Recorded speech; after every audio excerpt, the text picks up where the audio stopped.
Ben ritrovati cari telespettatori, ben ritrovata anche al nostro ospite Ugo Aggiollo, segretario SPCGIL del Veneto. Grazie di essere qui con noi. Buongiorno a tutti, grazie a voi. Allora, il tema è molto importante, finalmente lo ritrattiamo, dico finalmente perché effettivamente riguarda direttamente e indirettamente moltissime persone, moltissimi di voi che ci state seguendo, ovvero le cosiddette impegnative di residenzialità. Parliamo di persone anziane non autosufficienti e non solo, parliamo di case di riposo, di RSA, e quindi quanto è importante ottenere questa benedetta impegnativa. Allora, per spiegarlo bene, visto che i nostri telespettatori che ci seguono fedelmente ci chiedono estrema chiarezza e traduzione di quelli che sono i termini tecnici in termini comprensibili agli umani, perché poi nelle varie parlare formali vengono cambiati tanti termini, di che cosa stiamo parlando e qual è lo stato della situazione? Lo stato della situazione è molto semplice.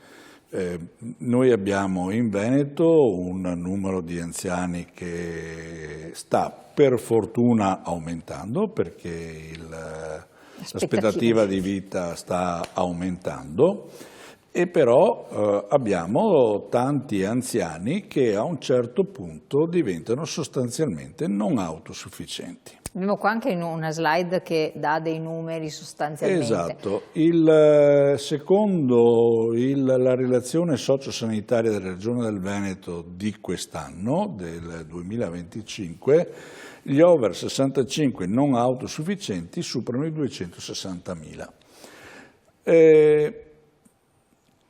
È un dato... Sui grandi, però qua io ho la popolazione di 4.857.000 over 65. Grandi anziani 1.231.256? No, la popolazione è 4.857.000, gli anziani over 65 sono 1.231.000 e i grandi anziani sono 391.000. Ma noi in realtà in questo momento stiamo parlando degli over 65 non autosufficienti. Preciso una cosa, c'è scritta sotto, non c'è una vera e propria definizione a livello più generale sulla non autosufficienza, quindi i numeri sono numeri statistici. Da quest'anno la Regione del Veneto ha assunto la percentuale del 21,2% della popolazione over 65, dichiarando che statisticamente quello è il numero di non autosufficienti nella nostra Regione. E quindi siamo, come dicevo prima, a oltre 260.000 anziani.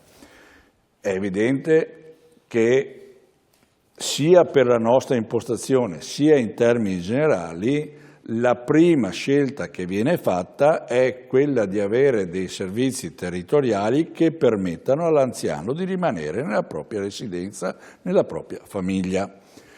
E questa cosa, l'abbiamo già sottolineato in tante altre occasioni, ha dei limiti anche nella nostra regione in maniera notevole, dal fatto che non è ancora stata approvata una legge sui caregiver, cioè su quelli che anche dal punto di vista affettivo seguono i familiari che non sono autosufficienti, a un servizio di assistenza domiciliare dei comuni che dovrebbe essere rivisto e sicuramente potenziato, perché è sostanzialmente legato ancora a prospettive di diversi anni fa, ha un servizio di assistenza domiciliare infermieristico, e quindi anche questo dovrebbe essere potenziato, ma insomma è un tema di altre trasmissioni, di altri momenti.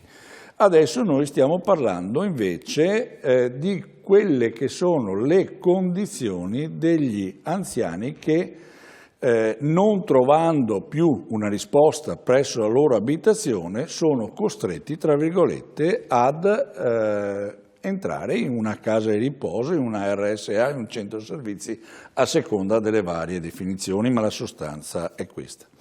Quindi parliamo di circa in questo momento 30.000 anziani nella nostra regione. sappiamo, e anche qua è un dato conosciuto, che in realtà fino a qualche anno fa, più di qualche anno fa, esistevano sostanzialmente le lungodegenze all'interno degli ospedali, delle ULSS e via di seguito.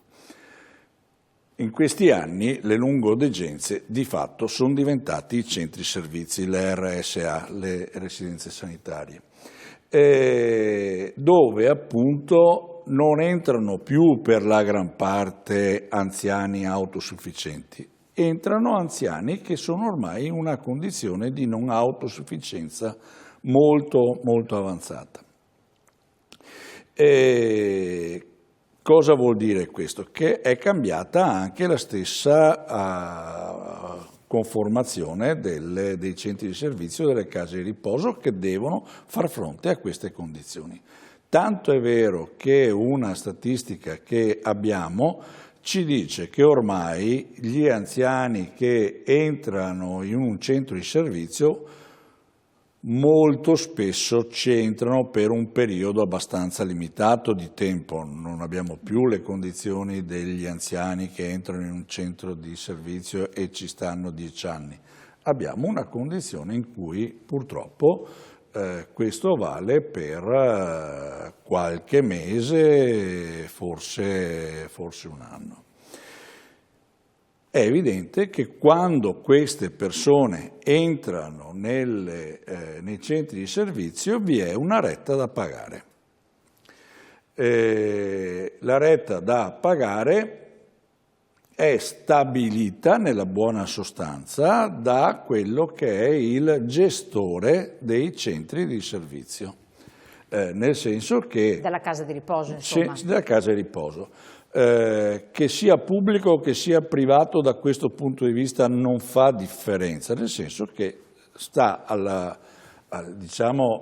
fatto di quadrare i conti, il fatto di indicare quello che è la retta da pagare. Allora vediamo che questi dati che sono stati riportati ci danno, fonte monitoraggio sindacati dei pensionati del Veneto, che cosa? Un'impegnativa di residenzialità di giornaliero di 52 euro? Sì. E questa vuol dire, questa impegnativa? Allora, qua va spiegato questo.